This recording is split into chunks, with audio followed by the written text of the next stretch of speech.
We bring you a talk on India's new labour codes. This talk was a part of a webinar conducted by the Department of Justice. Around 44 central acts in the country, 29 of them were subsumed and made into 4 labour codes. 12 acts got repealed because they were very old and not relevant to the present context. 3 acts have been retained which are of a very specific nature, so that have not been subsumed with the 4 labour codes. These codes were enacted by the Parliament in 2019 and 20. Wage code was in 2019, and the rest 3 codes, Code on Social Security, Industrial Relations Code, and the Code on Occupational Safety, Health and Working Conditions Code, that was also enacted in 2020. But these codes got implemented on 21st November. These are the overviews. 2019 Code on Wages were enacted that consolidated 4 acts. This code has the provision of uniform definition of wages, universal minimum wages, and timely payment of wages. Wages related acts have been subsumed here and accordingly updated. Similarly, the Code on Industrial Relations consolidates 3 acts. This simplifies the dispute resolution. This promotes industrial harmony and improves business environment. And the third is the OSH or OSH code or OSH Working Conditions Code 2020 that consolidates the maximum 13 number of acts which is related to the welfare and working conditions of the workers. The fourth is Social Security Code 2020 that consolidates 9 acts, and this is related to the social security provisions of the workers.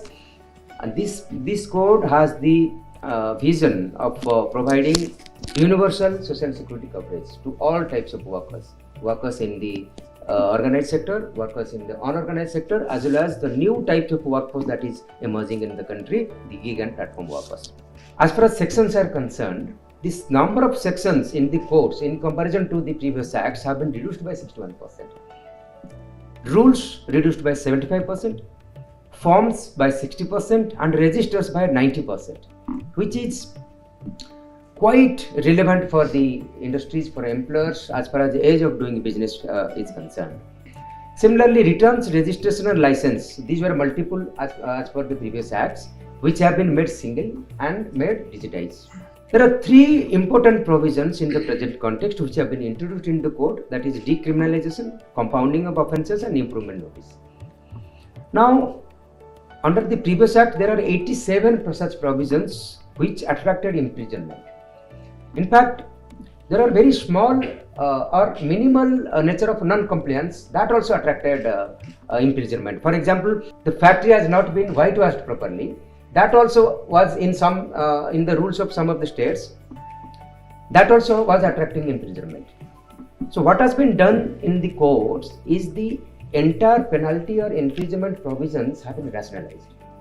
Somewhere even the financial penalty has been considerably increased as a deterrence for second or repeat offence. At the same time, wherever the offences are very serious or grave, imprisonment provisions have also been given. So it has been rationalized, reduced. So there are only 22 provisions where it attracts imprisonment provisions under the courts, but out of that 16 are compoundable.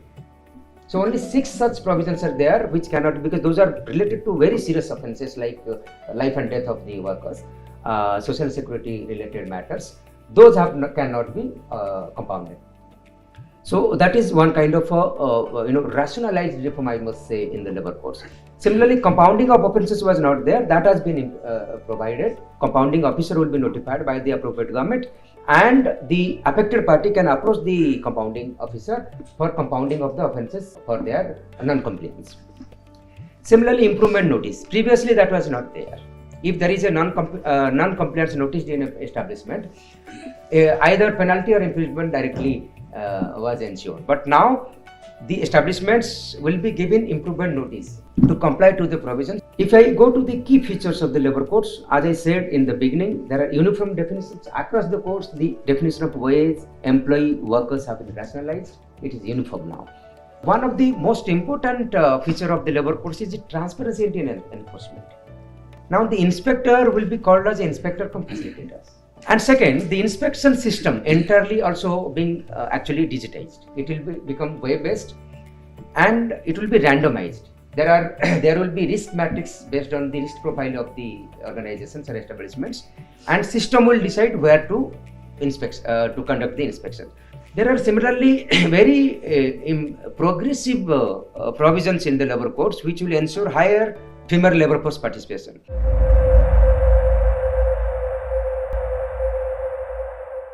Now under the codes, women are allowed to work in all types of work, all types of establishment, also during night time, subject to their consent, and the employers have to ensure their safety and transport. Crèche facilities will be provided in the establishment having 50 or more employees. Now here the employees word has been made gender neutral.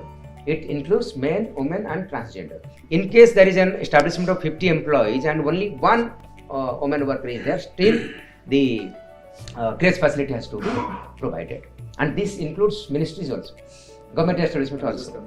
So there are adequate and proportionate representation of women in boards. In such boards, the women workers have to have their adequate and proportional representation. Provisions in the labor codes. As I said, universalization of wage security. Previously, the minimum wages were fixed by the central government in very few selected sectors. Now the minimum wages have to be universal. It has to be applicable to all the sectors, that means it has been given a statutory right. So all the sectors, regardless of the type of employment, the minimum wages have to be fixed by the appropriate government. There is also timely payment of wages. Payment has to be made in time. The time has been fixed, which is also a progressive legislation, and the introduction of national floor wage. Now what happens is that state government defines the minimum wage for the state sphere, central government in the selected central sphere. What is happening is that there is a large scale regional difference in the minimum wages across the country. So that has been taken into consideration, and in the labor codes, central government will define a national floor wage. It will not be single wage. It will obviously based on the regions. It will vary from region to region, but the magnitude of difference that was there in the minimum wages across the country will substantially be reduced. For the women, as I said, there should not be any discrimination on the basis of gender in payment of wage. If similar work is being done by male and female, then similar payment, similar wage payment has to be made. Universalization of safety standards. Again, safety standards, central government was defining only for 7 sectors. Now it has been made universal. This safety standard will be centrally or will be defined by the central government, which all the states have to follow. So that it will be a universal safety standards across the sectors and across the country. Formalization of labor, wherein the employers are expected to issue mandatory appointment letters. This will lead, because the appointment letters will define what kind of labor he is, what is the duration of his engagement, what kind of minimum wage or whatever his wage he would be getting. All these would be given in the appointment letter, which will lead to formalization. We are a country having one of the largest working population in the unorganized sector. This will lead to formalization of the labor force. Fixed term employment provision have been given in the IR code, also in the social security code. This will reduce contractualization. There are provisions for skill development. If the workers are retrenched, then there will be reskilling fund which the employers have to fund for. That would be around 15 days wage of last run, which will be credited to the account of the retrenched workers, which will be used for reskilling of that particular actor to increase his employability. No discrimination on the basis of sex in recruitment. There should not be any discrimination. Then 1/3 members in central or state advisory boards, as I was mentioning, their voice in wage fixation. If minimum wage is fixed by the wage board, which is an advisory board, and proportional representation of women will be there. That means in the policy decisions of the country, women will have direct say. Similarly, advisory boards and other boards, they have a proportional representations. Fixed term employment. There was a lot of demand from various stakeholders to introduce this. This has been made as part of statute now. Gratuity for fixed term employment will be given if even he completes only 1 year. In case of permanent employees, it is 5 years. So that is also one of the labor friendly provision in the IR code. Retrenchment of workers with at least 1 year of continuous service they have these facilities: 1 month's notice before termination and 1 month's wages in place of notice. These provisions are given in the IR code. Then reskilling fund, I was mentioning on that, 15 days of wages will be given to the retrenched worker. Expansion of definition of worker, journalists, supervisors getting 18,000 and less, because this 18,000 limit will be subsequently revised by the government, but under the statute it has been brought under the definition of worker. Then digital artists and stunt persons. For the movies, film industries, the Heroes Act, but actually stunt persons are different, which we do not see. Those are very risk prone.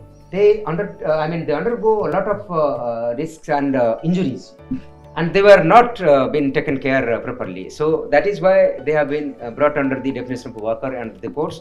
For women, under the IR code, if the women have completed, the women worker have completed their maternity leave, then if the employer agrees, they can also work from home. Not just for women, but also for other sectors. That facility, remote work facility, all these have been given in the labor codes as well. Then there are internal complaint committees like any other establishment. That facility is also there. OSS rules defines about the ICCs and the various provisions under them. The employee state, employees compensation. The most important provisions under this is that if you are commuting house to work and workspace to back to house, during commuting, if the accident occurs, this will also, employee compensation will cover that. Gratuity and provision, same almost, what was there in the previous acts. Unorganized workers, social security fund will be there. Then social security fund will be there for the gig and platform workers I mentioned. There are defined social security schemes which will be run by the ministries and appropriate government for this type of workers. These were all the labor codes are actually communicated to the audience. Thank you so much.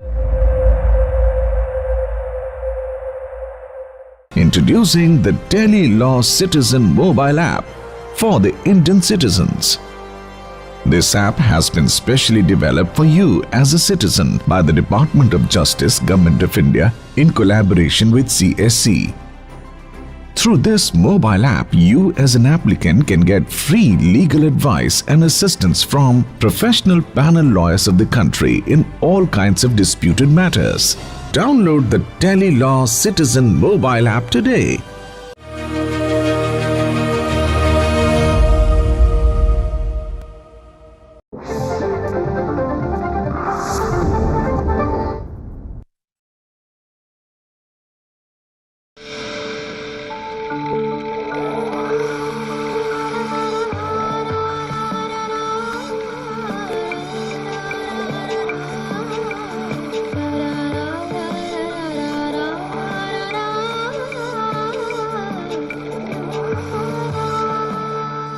Sahyadri वाहिनी, प्रत्येक घरासाठी, घरात